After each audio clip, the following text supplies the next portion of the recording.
Louisiana के Islamic association ने हमारे लिए एक फौरी एसओएस भेजा। रेवरेंड जिमी स्वेगेट से डिबेट के लिए शेख अहमद दीदात ने इसे फ़ौरन ही कबूल कर लिया और ये तय पाया गया कि हर एक डिबेटर 60 मिनट तक बोलेगा। मिस्टर स्वेगेट की मिनिस्ट्री का जवाब आया कि हर डिबेटर 20 मिनट के लिए बोलेगा। हम मायूस हो गए क्योंकि डिबेट का उन्वान ही था बाइबल खुदा का कलाम है या नहीं। इतने कम वक्त में इस उन्वान को पूरा नहीं कर सकते थे क्योंकि ऑडियंस ही इसे जज करने वाली थी।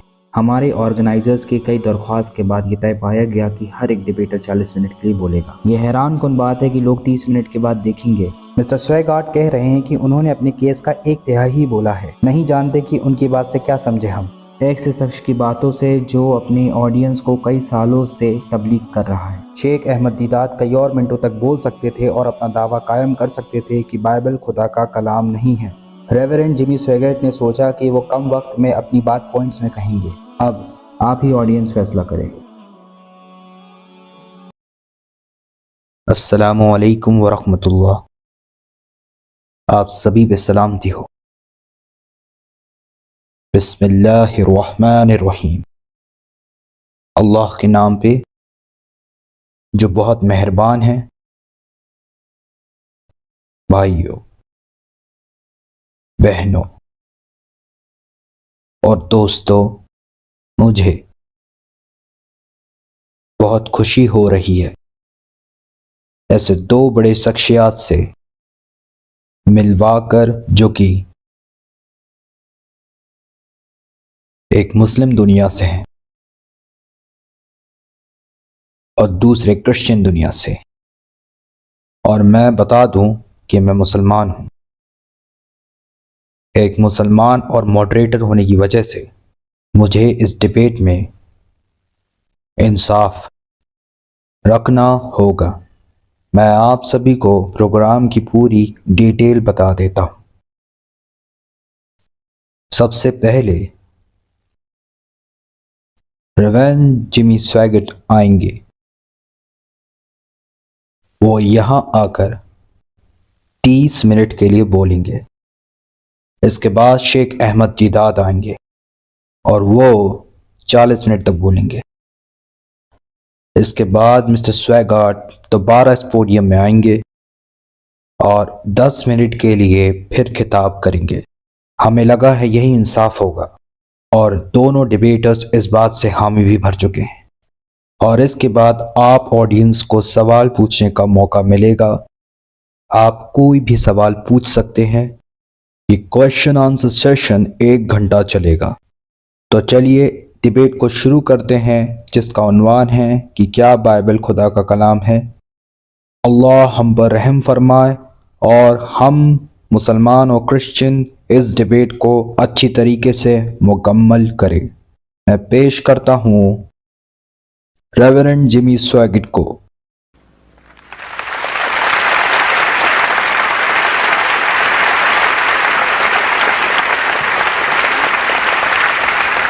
बहुत बहुत शुक्रिया आप सभी का। और आज रात मैं यहाँ आकर बहुत ही खुश हूँ, जबकि आज की तैयारी ये डिबेट की हमारे मुसलमान दोस्तों ने की है। और आज हमारे साथ दुनिया के सबसे अलग स्कॉलर हैं मिस्टर अहमद दीदात, जो हमारे शहर आए हैं हमारे पास। और मैं मिस्टर दीदात से आज दोपहर कुछ मिनटों के लिए मिला था और मैं ज़रूर कहूँगा वो इस किस्म के इंसान हैं कि आप एक ही मुलाकात में उन्हें पसंद करने लगेंगे। और मैं चाहता हूँ कि आप सभी से सारे क्रिश्चियंस मिलकर और हम मुसलमान भी मिलकर ये चीज़ मेरे 30 मिनट में मत जोड़िएगा। मैं सिर्फ मिस्टर दीदात का स्वागत करना चाहता हूँ खुले दिल से हमारे शहर, जिसका नाम है बैटन रूज।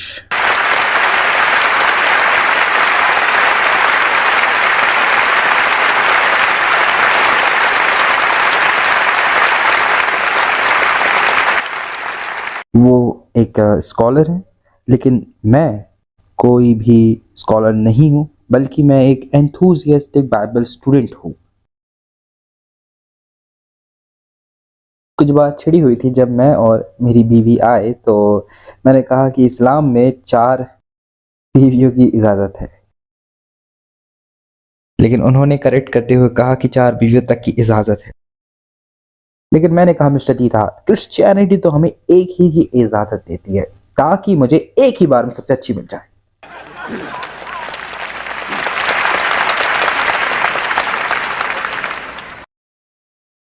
मुझे बहुत ऑनर फील हो रहा है कि इस रात मुझे बुलाया गया है और मुझे बोलने का मौका मिला है, वो सब चीज़ बोलने को जिसे हम मानते हैं कि वो खुदा का कलाम है। शुरुआत करने से पहले मैं कुछ बोलना चाह रहा हूँ, और वो ये है कि मैं इस्लाम को ज़्यादा नहीं जानता, और मैं इस चीज़ को गुरूर से नहीं कह रहा हूँ, मैं सिर्फ सच रखना चाहता हूँ आप सबके सामने। सच बताऊं तो मैंने इस्लाम को कुछ महीने पहले से ही पढ़ना शुरू किया है, और मैंने उसे सिर्फ ऊपर ऊपर से ही पढ़ा है। लेकिन इस बात को 2 साल हो गए हैं कि मैंने टेलीविज़न में एक बहुत ही अपमानजनक घटिया बयान दिया था कुरान के बारे में। लेकिन अगर आपने उसे नहीं देखा है तो मैं आपको बताने वाला भी नहीं हूँ। लेकिन मैं उस बात के लिए माफ़ी मांगता हूँ आप सभी से, और मैंने फिर ये दोबारा कभी नहीं करा, और ना ही मैं कभी करूँगा, क्योंकि मुझे लगता है ये चीज़ करना बहुत ही गलत था। इसके बाद मैंने इस्लाम को थोड़ा बहुत पढ़ा, जैसे मैंने आपको बताया हुआ था अभी। मुझे बहुत कुछ जानने को मिला, और मुझे ये भी जानने मिला कि मुसलमान बहुत ही ज़्यादा मेहमान नवाज होते हैं, और मुझे ये भी पता चला है कि आप लोग बहुत ही डेडिकेटेड और सीरियस होते हो अपने ईमान को लेकर। और एक और चीज़ जो मुझे पता चली कि आप लोग कारोबार भी बहुत करते हो। कुछ देर पहले ही, जैसे कि हमारे डिबेट के मॉडरेटर ने बताया, कि इस दुनिया में जो सबसे ताकतवर रिलीजन है वो क्रिश्चियनिटी और इस्लाम है। मैं ये कहना चाहता हूँ कि हर एक सच्चा ईसाई हर एक मुसलमान से प्यार करता है, और ये मैं अपने दिल से मानता हूँ।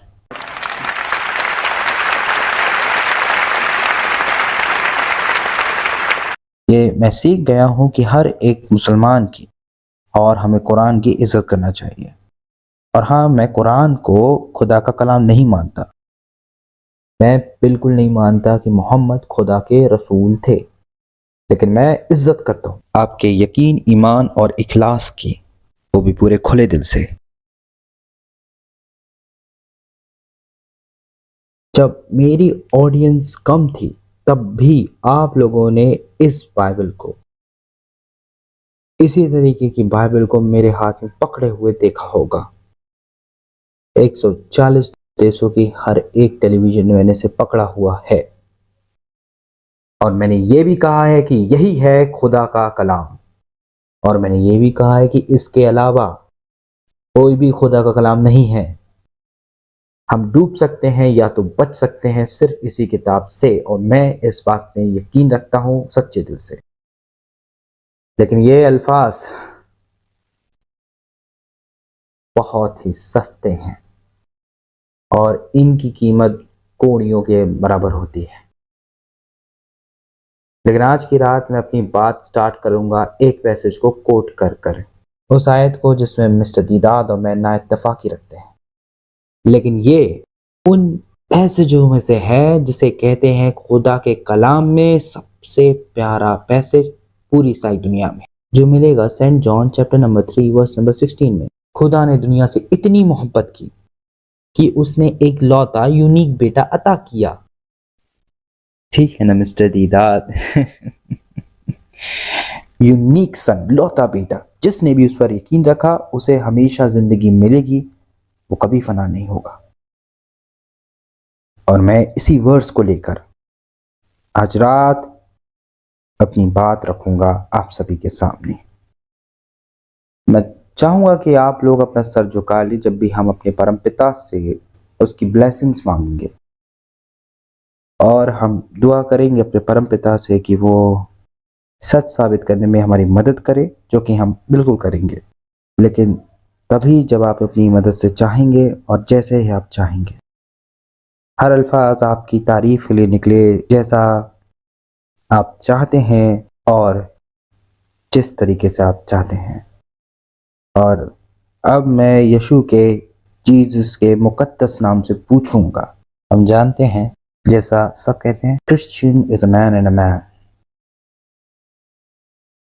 कोई भी क्रिश्चियन नहीं कहेगा कि खुदा ने, गॉड ने बाइबल लिखा है। खुदा ने बाइबल नहीं लिखा है। खुलकर कहूं तो जो मुझे पता है, खुदा ने अगर कुछ लिखा है तो 10 कमेंडमेंट है मूसा के लिए, जो कि पत्थर में लिखा गया, और वो डेकलॉग आर्क ऑफ कवेनिएंट में रखा गया है कई कई सदियों से। लेकिन खुदा ने कभी भी अपना कलाम नहीं लिखा है। आदमी ने लिखा है बाइबल को। बाइबल का मतलब होता है बुक्स की लाइब्रेरी। और साइमन पीटर के हिसाब से कि इंसान होली स्पिरिट मुकद्दस रूहों से इंस्पायर हुआ था लिखने पर।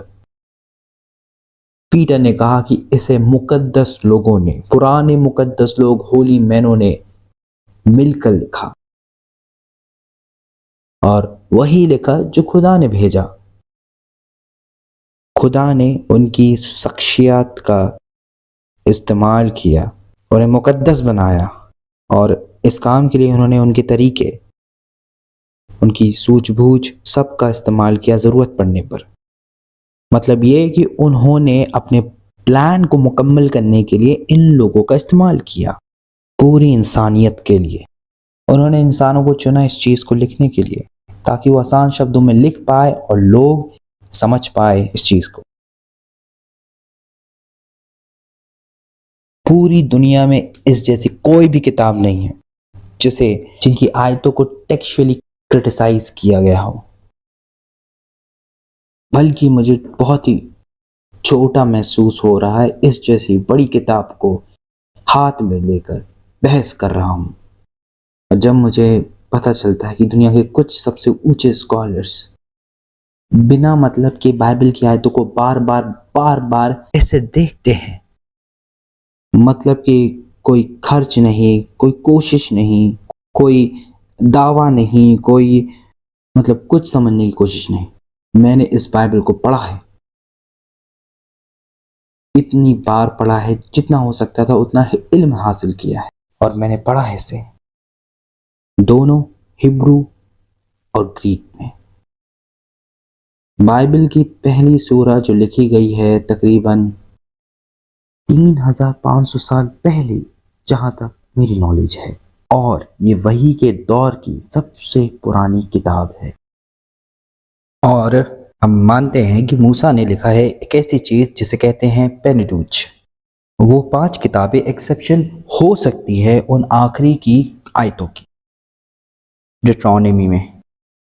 और वो ये भी लिख सकते थे क्योंकि हम यकीन रखते हैं कि खुदा, और मुझे मालूम है इस्लाम में खुदा सबसे ताकतवर है, कि वो मूसा पे जाहिर कर सकते थे कि वो कैसे मरेंगे और उनका फ्यूनरल किस तरीके से कंडक्ट होगा। मतलब कोई बड़ी चीज थोड़ी थी खुदा के लिए।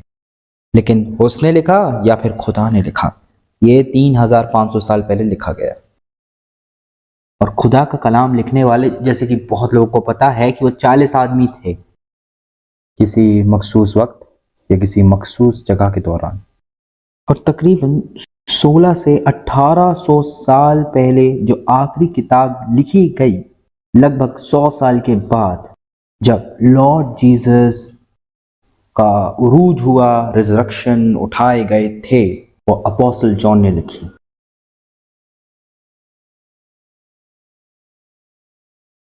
और अब उसे बहुत बुरी नजर से देखा जा रहा है। मैंने आपको बताया कि कोई किताब नहीं है पूरी दुनिया में जिसे ऐसे देखा जा रहा है। ये दिलचस्पी और नोट करने की बात है कि यूसुफ अली और उनकी सबसे ज़्यादा इस्तेमाल की गई इंग्लिश ट्रांसलेशन कुरान, साइक सर फ्रेडरिक केनियन, जो कि बहुत जानी मानी हस्ती हैं, केनियन जो ब्रिटिश म्यूजियम के प्रिंसिपल क्यूरेटर थे, जो कि एशियंट वर्क, पुराने कामों के टेक्सचुअल क्रिटिसिज्म के सबसे बड़े अधिकारी थे। ये चीज़ मैं दोबारा कहूँगा, केनियन दुनिया के सबसे बड़े अथॉरिटी थे एशियन टेक्सचुअल क्रिटिसिज्म के मुद्दे में। बाइबल की लिखावटी सहूलियत को मद्देनजर रखकर उन्होंने कहा कि एक ईसाई जिसने अपने हाथ में ये बाइबल लिए बिल्कुल बेझिझक कह सकता है कि उसने खुदा का कलाम पकड़ा हुआ है। और हमारे लॉर्ड जीसस क्राइस्ट के बारे में हार्वर्ड के प्रोफेसर साइमन ग्रीनलीफ ने और उनके साथ सुप्रीम कोर्ट के जस्टिस जोसेफ स्टोरी, ये वो दो लोग हैं जिन्होंने हार्वर्ड लॉ स्कूल को सबसे बड़ी पोजीशन में लेके आए हैं। इन्होंने अपने एग्नोस्टिक बिलीफ को छोड़ दिया कुछ महीनों की स्टडीज के बाद और सच्चाई की खोज में, और माने गए अमेरिका के सबसे बड़े लीगल एविडेंस अथॉरिटी के तौर पर। ये ग्रीनलीफ अलग नतीजा रखने पे मजबूर हो गए एक लंबी गंभीर खोज के बाद, और कहा उन्होंने जीसस क्राइस्ट का कफन दफन, उनका उठाना, उनका रिजरेक्शन, ये सब कुछ खुदा के बेटे के तौर पर हमारे गुनाह का भुगतान था। आगे कहा ये कहना वाज़िब तौर पे सही है कई सबूतों की वजह से। ये चीज दुनिया के लीगल ब्रिलियंट माइंड में से एक ने कहा, और इस बात से मैं अग्री हूं। अब एक और हैं प्रोफेसर थॉमस आर्नल्ड, जो मॉडर्न हिस्ट्री में ऑक्सफोर्ड यूनिवर्सिटी में हेड है। उन्होंने कहा कि मैंने कई साल लगाए कई लोगों के इतिहास पढ़ने में, मुझे उन सब का जायजा लेना पड़ा जिन्होंने इतिहास लिखा, वो भी किस एविडेंस से। उन्होंने लिखा कि मैं जानता हूं पूरे मानव इतिहास में किसी ने भी पूरा या सही सबूत नहीं दिया और ना ही मुकम्मल समझ और पूछताछ की हो उस अजीम निशानी को छोड़कर जो परमेश्वर ने हमें दिया, जो कि जीसस क्राइस्ट की कुर्बानी, उनका रिजरेक्शन इस किताब में लिखा गया। किसी भी इंसान ने आज तक नहीं कहा कि वो मर के दोबारा आएंगे जैसे जीसस क्राइस्ट ने कहा। कुछ लोग कहते हैं कि, ध्यान से सुनिएगा, बाइबल के कई सारे वर्जन्स हैं जो कि मुकम्मल तौर पर गलत है। बाइबल का सिर्फ एक ही वर्जन है। बाइबल के कई सारे ट्रांसलेशंस हैं और हमारे स्कॉलर्स उलझते रहते हैं इन्हीं ट्रांसलेशन की वजह से। किंग जेम्स वर्जन जो कि हम बोलते रहते हैं, जो गलत है, जो मैंने बताया है कि ये सिर्फ एक ट्रांसलेशन है, दूसरों को अलग कर दिया क्योंकि ये किंग जेम्स के लिए अहम थे। यहां तक कि मुसलसल मेहनत करने तक ओल्ड टेस्टामेंट को हिब्रू से ड्राइव करना और कुछ अरामिक में भी, और न्यू टेस्टामेंट को ग्रीक में। कुछ ट्रांसलेशंस हम मानते हैं कि गलत है और मुझे पर्सनली किंग जेम्स पसंद है, और लेकिन कुरान को भी ट्रांसलेट किया गया है कई दूसरी ज़बानों में। आपको इंग्लिश ट्रांसलेशन में भी डिफरेंट टाइप के कुरान मिल जाएंगे। साउथ अफ्रीका की बात है। मिस्टर दीदार, आप सही कर सकते हैं अगर मैं गलत हूं तो। 1978 की बात थी। कुरान का एक खास ट्रांसलेशन रिलीज़ किया गया। इसमें बहुत बहस हुई और ये डिमांड की गई कि इसे बाहर कर दिया जाए मार्केट से। यानी कि कुरान के स्कॉलर्स को सेम प्रॉब्लम फेस करना पड़ रहा है, यानी एक ज़बान को दूसरी ज़बान में बदलने की, जो हमें ईसाइयों को फेस करना पड़ रहा है। और कुछ ज़बानों में तो अल्फाज ही नहीं है जो तुम कहना चाहते हो। यानी ये बहुत बहुत मुश्किल होता है एक सही अल्फाज चुनना ट्रांसलेशन के लिए, जो कि असली पुरानी यूनानी और हिब्रू ग्रीक से मिल सके। तकरीबन 24,000 कॉपीज बनाई गई हैं मैन्यूस्क्रिप्ट्स। ये खुदा के कलाम की, अकेले न्यू टेस्टामेंट की अगर कहूँ तो मुझे बताना चाहिए कि पुरानी तारीख में तकरीबन 350 AD ओरिजिनल स्टेटमेंट या सिग्नेचर या ऑटोग्राफ खुदा के कलाम का था ही नहीं। जैसे कि मैंने बताया है, जो सबसे पहला प्रिंट हुआ था वो वेलम आर्म या क्ले टैबलेट तकरीबन 3,500 साल पहले हुआ, और ये सब नष्ट हो गया बार बार इस्तेमाल की वजह से या फिर अच्छा मटेरियल ना होने की वजह से। लेकिन फिर भी तकरीबन 24,000 कॉपीज बनाई गई थी। और हमें स्कॉलरशिप बताती है जब इसका ताल्लुक कदीम किताबों से होता है, अगर आपके पास तकरीबन 10 कॉपियां मौजूद हों तो आपके पास ओरिजिनल होने की ज़रूरत नहीं है, ये गारंटी करने के लिए ओरिजिनल है। और अगर मान लिया जाए कि 24,000 कॉपीज़ हैं और उनमें से कुछ बदलाव भी हैं, उसमें मानते हैं हम ये, लेकिन उसमें कभी भी टेक्स्ट नहीं बदला। कुछ किताबें हैं जिनमें से कुछ को कहते हैं अपोक्रिफा, जो कि प्रोटेस्टेंट बाइबल में नहीं है लेकिन कैथलिक्स में है, उन्होंने अपनी वजह से उसे जोड़ लिया है। और हम प्रोटेस्टेंट्स उन किताबों को नहीं जोड़ते क्योंकि हम मानते नहीं हैं कि वो खुदा की तरफ से थे। और जब आप उसे पढ़ोगे तो आपको काफ़ी सारी वजह मिल जाएगी कि वो खुदा की तरफ से क्यों नहीं थे। इस्लाम में तौरात और इंजील में यकीन रखते हैं। मुसलमान क्या बोलते हैं कि ये किताब ना ही तौरात है ना ही इंजील है, ये एक करप्टेड टेक्स्ट है। और अगर ये करप्टेड टेक्स्ट है तो हमारा ईमान बेकार है। अगर ये करप्टेड टेक्स्ट है जो मैंने अपने हाथ में पकड़ा है तो ये खुदा का कलाम नहीं है, तब कई सौ, कई हजारों, कई लाखों और कई करोड़ों ईसाइयों का यकीन और उनका ईमान बेकार था। फिजूल में मरे वो, फिजूल में जिए वो। ये बताते हैं कि जो किताब खुदा ने अता की थी, तौरात यानी ओल्ड टेस्टामेंट, इंजील यानी कि न्यू टेस्टामेंट, वो खो चुकी हैं। और मुझे नहीं लगता कि कोई बता सकता है कि वो कहाँ खो गई, कैसे खो गई और कब खो गई। और मुझे लगता है कि ये सवाल मैं पूछना चाहता हूं, अगर खुदा ने वो दो असली किताबें उतारी होती, तौरात और इंजील, जैसे कि कुरान कहती है कि वो खुदा के कलाम थे, और मुझे लगता है कि कोई भी पढ़ा लिखा मुसलमान इस बात में गारंटी देगा कि कुरान सचमुच कहती है कि किताबें नाजिल हुई थी खुदा की तरफ से, कुरान के अलावा यानी तौरात और इंजील ही। अगर खुदा ने किताब दी तो क्या खुदा इनकी हिफाजत नहीं कर सकता था? हम क्रिश्चियंस मानते हैं कि खुदा तो कादिर मुतलब है,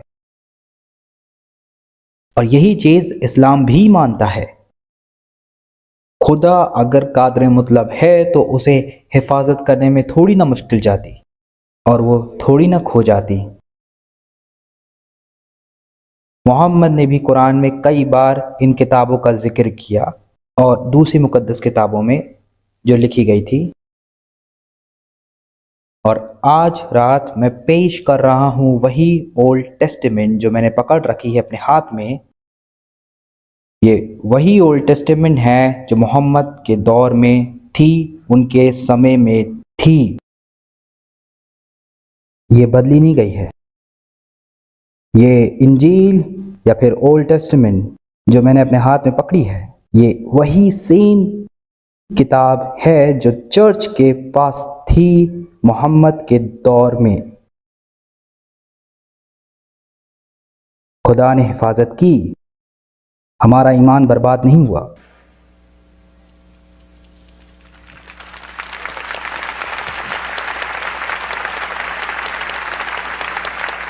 मैं यकीन रखता हूं कि आज रात मैं प्रूफ कर सकता हूं कि हमारा ईमान बर्बाद नहीं हुआ।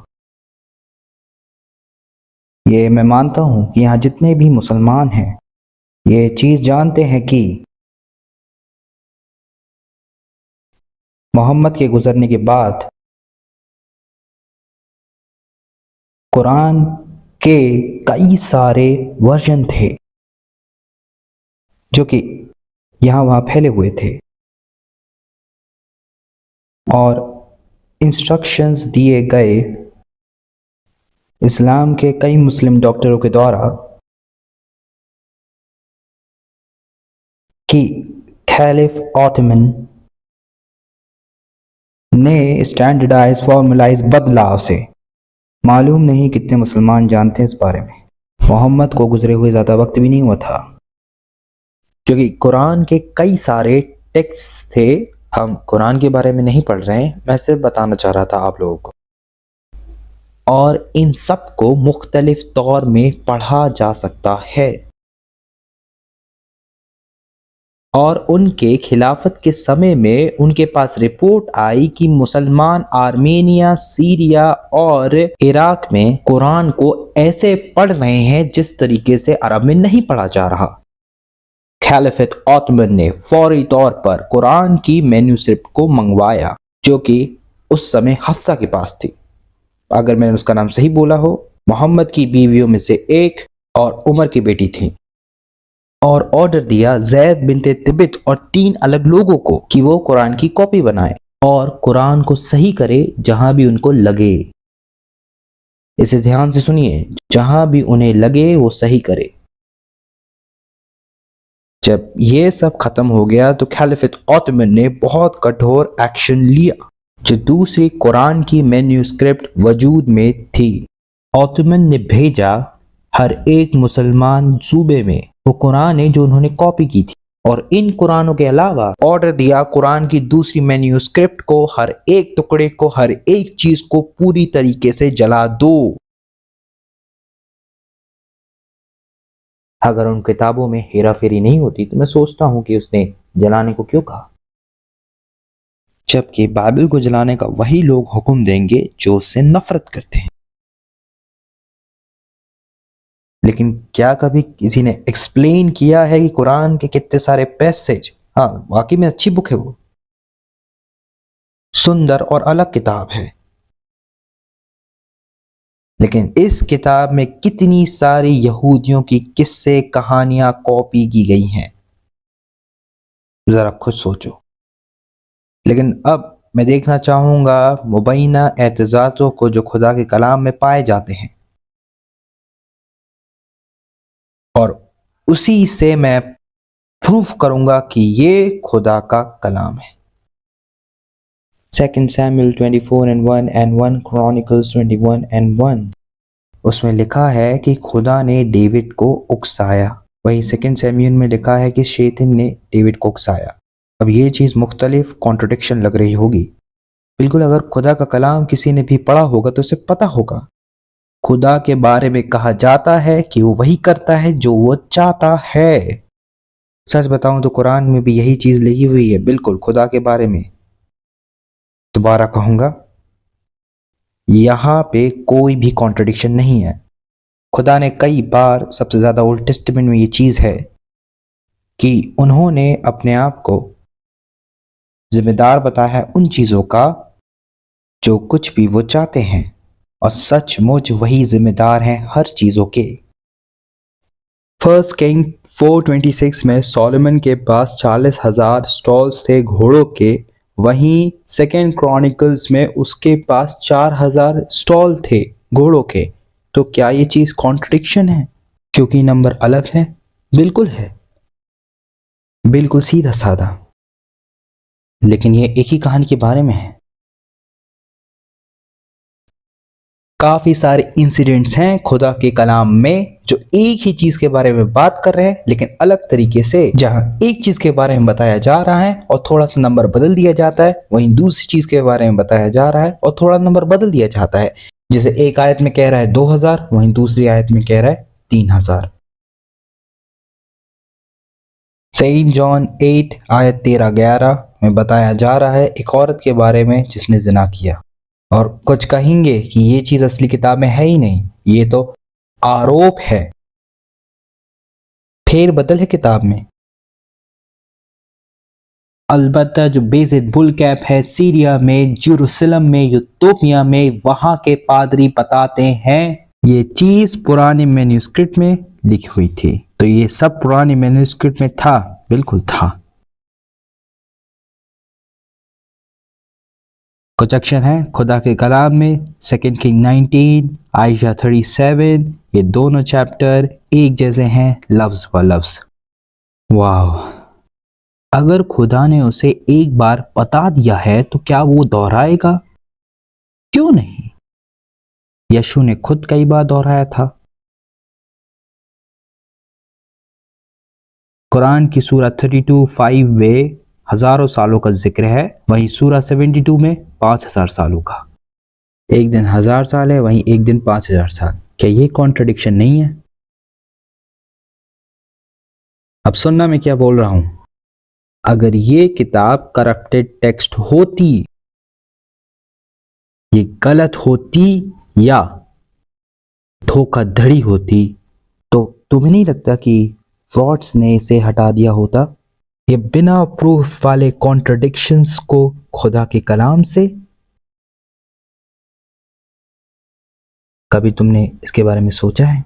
उन्होंने ये टेक्स्ट को छोड़ दिया इतनी मेहनत करने के बाद, ये बताने के लिए कि ये वैसे ही है जैसे इसे हिब्रू और ग्रीक से ट्रांसलेट किया गया था।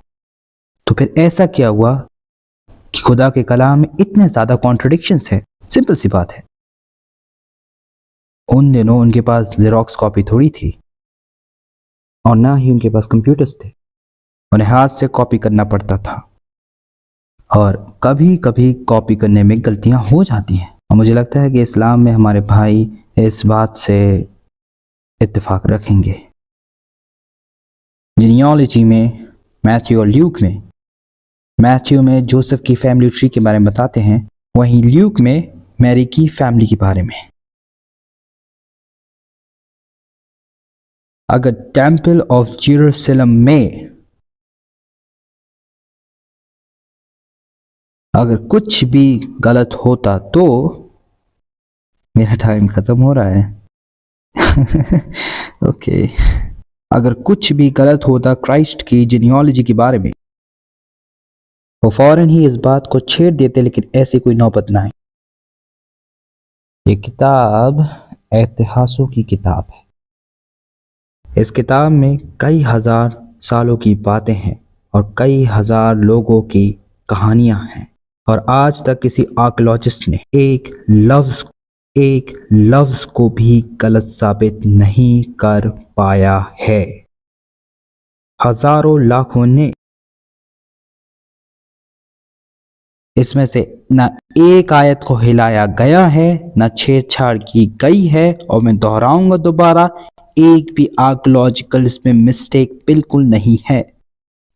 और ये किताब पेशन गोई की किताब है, बहुत सी पेशन गोई की, और वो सब सच हुई।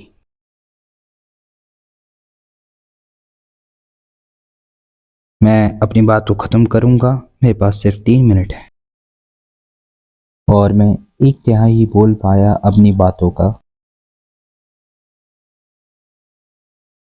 मैं इस आदमी से कभी नहीं मिला इस शाम के अलावा। मैंने इनकी किताब पढ़ी है जो उन्होंने लिखी थी, और मिस्टर दीदाद, मैं कहूँगा कि मैं थोड़ा हैरत में पड़ गया। मैं चाहता था कि आप थोड़ी कर्टिसी दिखाएंगे। और हाँ, मैं आज की बात नहीं कर रहा, मैं आपकी बुकलेट की बात कर रहा हूँ। मैं अंदर से उदास हो गया। शनिवार रात में मैं चर्च में गया था प्रे करने के लिए, और मैंने प्रे की इस मुलाकात के बारे में,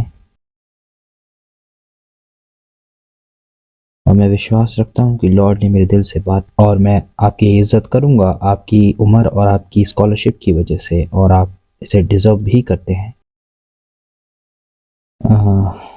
जिस खुदा पे मैं विश्वास रखता हूँ, उन्होंने मुझसे कहा और बोला कि इस जेंटलमैन को बताना 2000 साल पहले एक और आदमी हुआ करता था, सोल ऑफ ट्रॉसेस, क्रिश्चियंस को पसंद नहीं करता था, और मुझे लगता है कि ये स्टोरी आपको पता है। सोल ने मुलाकात की जीसस से दमिश्क की रोड में, और मसीह ने उससे पूछा, क्यों तुम पैर चला रहे हो गॉड के खिलाफ? और मैं यकीन रखता हूँ कि हमारे परम पिता ने कहा है मुझसे आपको बोलने को। क्यों आप? और मैं बहुत ही रिस्पेक्ट और इज्जत से बोल रहा हूँ, क्यों आप पैर चला रहे हो खुदा के सबसे अजीम रसूल, उनके बेटे लॉर्ड जीसस क्राइस्ट में? उन्होंने कहा कि कहना मिस्टर दीदात से, अगर सचमुच खुदा ने मुझसे बात की है, कहना मैं उनसे बहुत बहुत प्यार करता हूँ, क्योंकि मैं प्यार का देवता हूँ। और बताना उन्हें कि अगर उन्होंने अपना दिल मुझे दे दिया, मैं उनका अकेलापन, उनका खालीपन अपने दिल से भर दूंगा। और मैं मुसलमानों से भी प्यार करूंगा उस तरीके से जैसे उन्होंने कभी नहीं सोचा होगा, पूरी जिंदगी। और मैं अपनी 1/3 बात खत्म करूंगा ये कहकर कि हम आपसे प्यार करते हैं और खुदा भी आपसे प्यार करता है। और गॉड ब्लेस यू।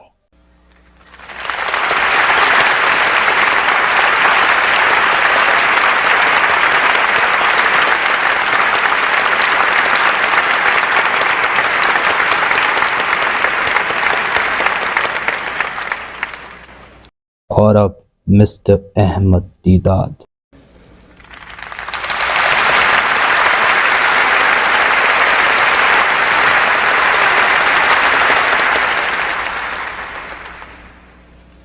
अऊज़ु बिल्लाहि मिनश शैतानिर रजीम। बिस्मिल्लाहिर रहमानिर रहीम। ववैलुल लिल्लज़ीना यक्तुबूनल किताब अयदीहिम सुम्मा यक़ूलूना हाज़ा मिन इंदिल्लाह लियश्तरू बिही समानन कबीला ववैलुल लहुम मिम्मा कतिबा अयदीहिम ववैलुल लहुम मिम्मा यक्सिबून।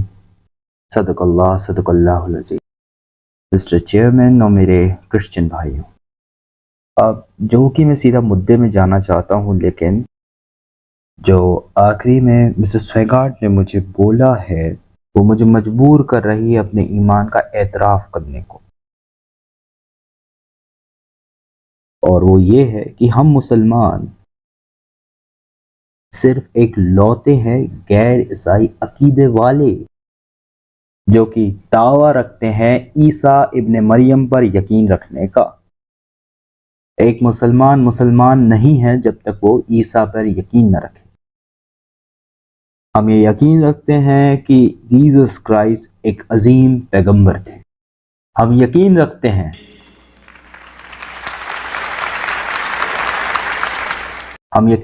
हैं कि वो मसाया थे। हम यकीन रखते हैं कि उनकी पैदाइश मौजज़ा थी, जबकि आज के कई मॉडर्न क्रिश्चियन बिलीव नहीं रखते। हम यकीन रखते हैं कि वो मुर्दों को जिंदा कर दिया करते थे खुदा के हुक्म से, और उन्हीं के हुक्म से अंधों और लंगड़ों को भी शिफा दे दिया करते। अभी तक एक रास्ते में हम चल रहे हैं, पर हमारा रास्ता जुदा होता है। जो सबसे ज्यादा इंपॉर्टेंट डिफरेंस है मुसलमान और ईसाइयों के बीच, हम कहते हैं कि वो खुदा नहीं थे इंसानी शक्ल में, और ना ही वो खुदा के कोई अवतार थे, और ना ही वो खुदा के बिगॉटन सन थे। कहने के लिए हम सब खुदा के बच्चे हैं, कुछ बुरे तो कुछ अच्छे। और जीसस तो सबसे ज्यादा करीब कहलाएंगे खुदा के बेटे होने पर हम सबसे, क्योंकि उनका ईमान सबसे ज्यादा था खुदा में हम सबसे। तो इस तरीके से हम मानते हैं कि वो पूरी तरीके से खुदा के बेटे थे। लेकिन एक ईसाई की तरह नहीं जो कहते हैं बिगॉटन यानी जना हुआ, बनाया हुआ नहीं। इस तरीके से बिल्कुल नहीं। अब उन्वान में आते हैं। तो हमारा उन्वान है कि क्या बाइबल खुदा का कलाम है? और हमारे भाई मिस्टर स्वेगार्ड ने समझाया था कि ट्रांसलेशंस एंड वर्जन एक ही चीज होती है। हम मुसलमानों के पास काफी सारे ट्रांसलेशन हैं कुरान के, यहाँ तक कि इंग्लिश में भी, जैसे कि मोहम्मद अली, मोहम्मद बिट्ठोर और दरियाबादी, यानी इंग्लिश में ही अलग अलग ट्रांसलेशन। और ट्रांसलेशन का मतलब होता है अलग अलग शब्दों का चुनाव, अल्फाजों को चुनना, यानी कि किसी आयत को अरबी से इंग्लिश में ट्रांसलेट करना, लफ्जों का चुनाव। और वर्जन्स बिल्कुल अलग चीज होती है। जरा देखिए, मेरे हाथ में ये बाइबल है, जिसे मिस्टर स्वेगार्ड और दूसरे प्रोटेस्टेंट्स ब्रदर खुदा का कलाम नहीं मानते। ये रोमन कैथोलिक वर्जन बाइबल है, ये डुएरीम्स वर्जन है बाइबल का। इस बाइबल में तकरीबन 73 बुक्स है और ये इंसाइक्लोपीडिया है 73 बुक्स का। 7 बुक इसमें ज़्यादा है उस किताब से जिसे ब्रदर स्वेगार्ड जिसकी कस्में लिया करते हैं, यानी king James version. King James version इसी से कसम खाते हैं। अपने ये एवेंजलिस्ट मैगजीन में दिसंबर 1985 में किसी ने सवाल किया था मिस्टर स्वेगार्ड से बाइबल को खुदा का कलाम कहने में। उन्होंने कहा कि खुदा का कलाम, और मैं किंग जेम्स वर्जन को रेफर करता हूँ। दिसंबर 1985 अपने एवेंजलिस्ट में इन्होंने कहा जो ये किंग जेम्स वर्जन है इसने 7 किताबों को इसमें से हटा दिया, पूरी तरीके से बाहर निकाल दिया। साफ लफ्जों में प्रोटेस्टेंट इन 7 किताबों में नहीं मानते। आपने एक अल्फाज का यूज किया अपोक्रिफाई, जिसे ईसाई दुनिया में जानते ही नहीं है कि अपोक्रिफाई होता क्या है। अपोक्रिफाई का मतलब होता है डाउटफुल, जिसे खुदा के कलाम में नहीं होना चाहिए, जिसे प्रोटेस्टेंट्स ने मनगढ़ंत बताकर हटा दिया। ये 7 किताबें यहां से हटा दी गई हैं। तो ये वर्जन को एक क्रिश्चियन प्रोटेस्टेंट कबूल नहीं करेगा कि खुदा का कलाम। मैं सही बोल रहा हूं ना, ये खुदा का कलाम नहीं है, तो किनारे रख देते हैं। मैं बिल्कुल मानता हूं जो आप बोलोगे मैं वही करूंगा। आप बोलोगे इसे किनारे रख दो, किनारे रख दिया, चलो रख दिया। तो अब आप ये कह रहे हो कि ये किंग जेम्स खुदा का कलाम है जिसमें 66 बुक्स हैं। ये सबसे पहले पब्लिश हुई 1611 में, जिसे राजा किंग जेम्स ने हुक्म दिया था करने को, और आज भी इन्हीं का नाम कायम है ऑथराइज वर्जन। और किसने किया? खुदा ने नहीं, किंग जेम्स ने ऑथराइज किया, और खुदा ने थोड़ी किया ऐसे। अब ये चीज़ प्राचीन मैन्यूस्क्रिप्ट की तरफ जा रही है, और मुझे बताया गया है एशियन क्या है, 600-400 साल ईसा अलैहिस्सलाम के बाद, उसे बोलते हैं एंशियंट। आज के समय में हम एक्सेस कर सकते हैं एशियन मैन्यूस्क्रिप्ट, सबसे पुरानी मैन्यूस्क्रिप्ट्स। और ये ट्रांसलेशन जो आप देख रहे हैं RSV translation, revise standard version, ये वर्जन पुरानी मैन्यूस्क्रिप्ट से ज़्यादा मिलता है। उन्होंने बोला ये तकरीबन 200-300 साल बात की है जीसस के। तो जो सोच के सबसे ज़्यादा करीब है, जिसे सबसे ज़्यादा ऑथेंटिक डॉक्यूमेंट कहेंगे, ये कॉमन सेंस है। ये चीज़ कि अगर ईसा अलैहिस्सलाम के ज़माने में ये किताब लिखी जाती और इसमें साइन और सिग्नेचर उनके होते, तब कोई दिक्कत नहीं होती। ये ईसा के बाद 200-300 साल पुरानी है, और ये वाली 400-600। तो उन लोगों ने ये पब्लिश किया ट्रांसलेशन, आप ही की कंट्री में, ब्रिटेन, कनाडा और काफ़ी और जगह में इस किताब को पब्लिश किया गया। और इस ट्रांसलेशन को तो बढ़िया बढ़िया ट्रिब्यूट भी मिले हैं। यहाँ पे लिखा है कि चर्च ऑफ इंग्लैंड न्यूज़पेपर ने कहा कि सबसे अच्छा वर्जन आया है इस दौर पे, वो ये है, ये किताब the finest version. Time literacy supplement ने कहा एक फ्रेश और कंप्लीट ट्रांसलेशन स्कॉलर्स के द्वारा जो कि हाईएस्ट एमिनेंस में है, यानी जो सबसे इज्जतदार है, जिसमें मॉडर्न स्कॉलरशिप का पूरा भरपूर इस्तेमाल किया गया है। लाइव्स एंड वर्क दूसरे पब्लिकेशन ने कहा इस वर्जन के साथ एक अच्छी सी मोहब्बत की खुसूसियत मिली, और ये सबसे एक्यूरेट ट्रांसलेशन है, बिल्कुल सही। और the times of England UK ने कहा ये ट्रांसलेशन सबसे ज़्यादा सटीक और सबसे ज़्यादा करीब है असल के। तो अब जो बाइबल के पब्लिशर हैं जिन्होंने सबसे पहले पब्लिश किया 1952 में, तो इन लोगों ने किंग जेम्स वर्जन को ट्रिब्यूट दिया है, और मैं कहीं ना कहीं अपनी जिम्मेदारी से चूक जाऊंगा अगर मैंने वो आपके सामने पेश नहीं किया। और इसकी खूबसूरती खुद ब्रदर स्वेगार्ड को पसंद है और मुझे भी। तो अब जो भी कोटेशन मैं दूंगा वो किंग जेम्स वर्जन से होगा। I love the language. लेकिन अब क्या हो रहा है कि ये लोग कुछ टर्म्स और एक्सप्रेशन बदल रहे हैं। क्यों? क्योंकि आज के ज़माने के क्रिश्चियंस को ये सूट नहीं कर रहा।